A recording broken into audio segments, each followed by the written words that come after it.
त्योहार संस्कृति व सभ्यता के प्रतीक होते हैं। दीपावली हमारे देश का एक प्रसिद्ध त्योहार है। सभी लोग इसे प्रेम और उल्लास से मनाते हैं। इससे कई धर्मों की कथाएं जुड़ी हुई हैं। जैन धर्म के अनुसार इस दिन भगवान महावीर ने मोक्ष रूपी लक्ष्मी प्राप्त की थी।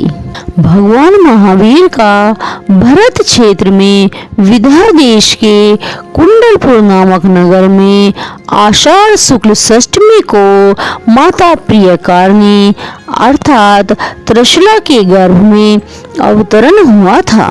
इनके पिता का नाम सिद्धार्थ था। गर्भ के 9 महीने 8 दिन बाद चैत्र शुक्ला त्रयोदशी को भगवान का जन्म हुआ। इंद्रों ने पांडुक वन में पांडुक शिला पर महावीर को विराजमान करके उनका जलाभिषेक कर उनकी स्तुति की तथा उनका नाम वर्धमान रखा। 8 वर्ष की अवस्था में भगवान ने 12 व्रतों को ग्रहण किया। एक बार राजकुमार अपने मित्रों के साथ खेल रहे थे।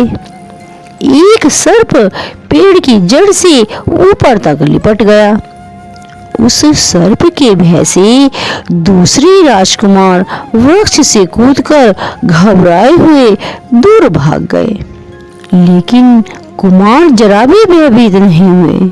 वे सर्प के साथ खेलने लगे।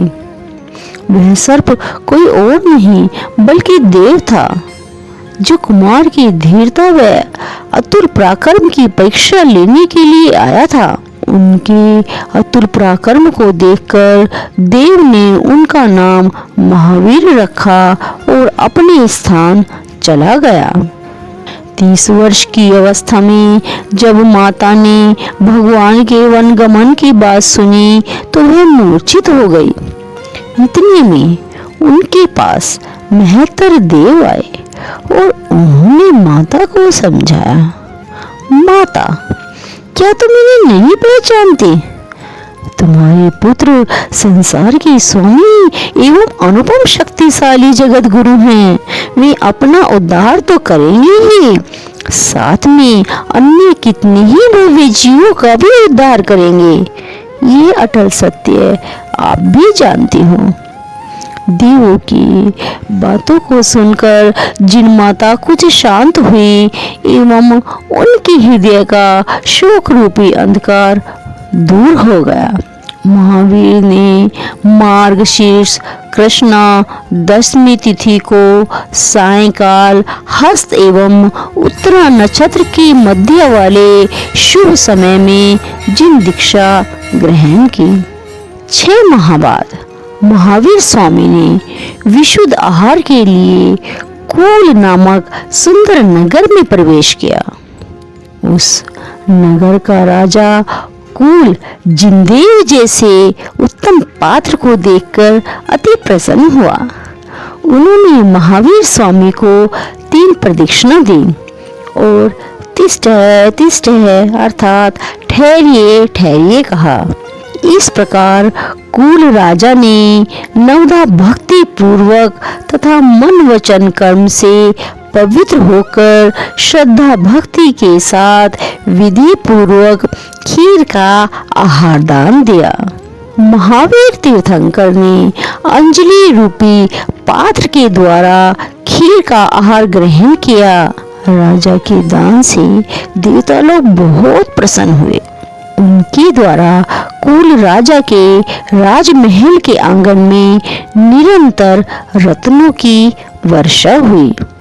महावीर प्रभु संपूर्ण पृथ्वी पर विहार करते हुए उज्जैनी नाम की एक महानगरी के अतियुक्त नामक शमशान में जा पहुँचे। वहाँ परमात्मा के ध्यान में लीन श्री जिनेंद्र महावीर प्रभु को देखकर उनकी परीक्षा लेने के लिए वहाँ के स्थानु नामक रुद्र को उपसर्ग करने की इच्छा हुई। वह विभिन्न प्रकार के भयोत्पादक रूप बनाकर किलकारियां मारकर भयानक दांतों को दिखा दिखाकर अट्टहास कर रहा था।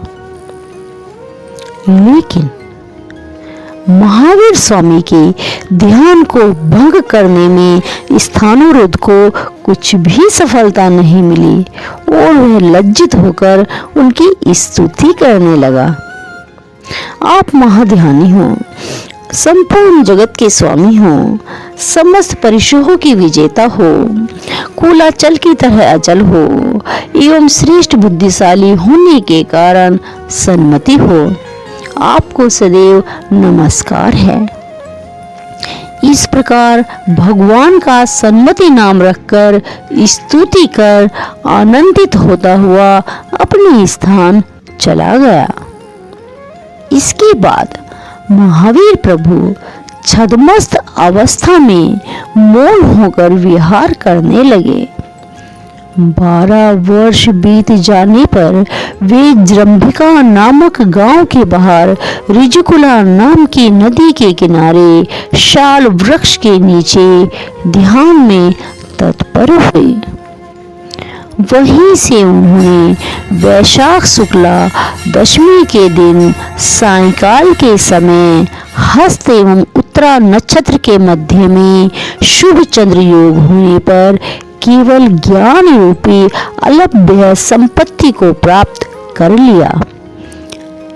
इसके बाद 66 दिन तक मौन से विहार करते हुए राजगृह नगर में विपुलाचल पर आए। वहां के राजा श्रेनिक ने वनमाली के मुख से प्रभु के शुभागमन का समाचार सुना तो वह शीघ्र ही भक्ति के वशीभूत होकर प्रसन्नता पूर्वक उस विपुलाचल पर पहुंचे जहां प्रभु आए थे।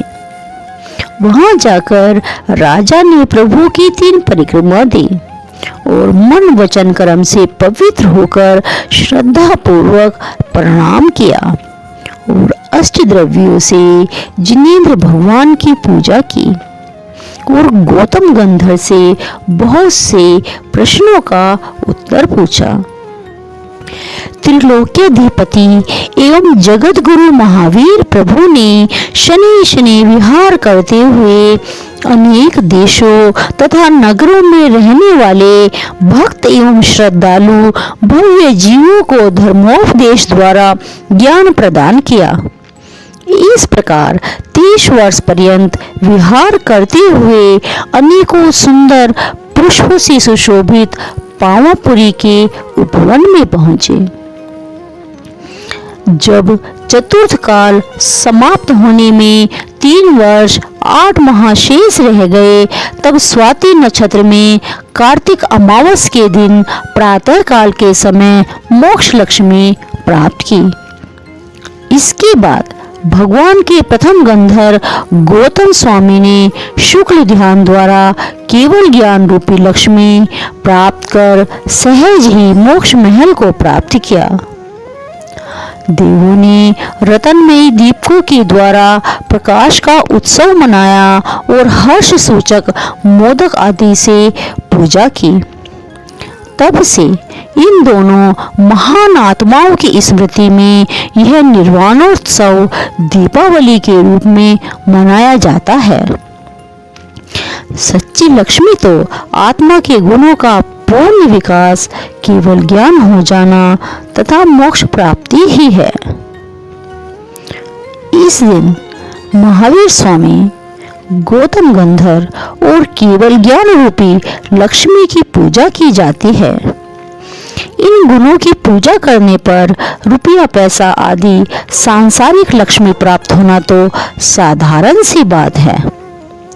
दीपमालिका के दिन प्रातःकाल जिन मंदिर में पूजा की जाती है, निर्वाण पूजा, निर्वाण कांड और महावीराष्टक बोलकर निर्वाण लाडू चढ़ाया जाता है। धन्यवाद। अगर आपको मेरी ये स्टोरी पसंद आई हो तो लाइक करें, शेयर करें, वीडियो को सब्सक्राइब करें, बेल आइकॉन को प्रेस करें ताकि आपको नई वीडियो की नोटिफिकेशन मिलती रहे।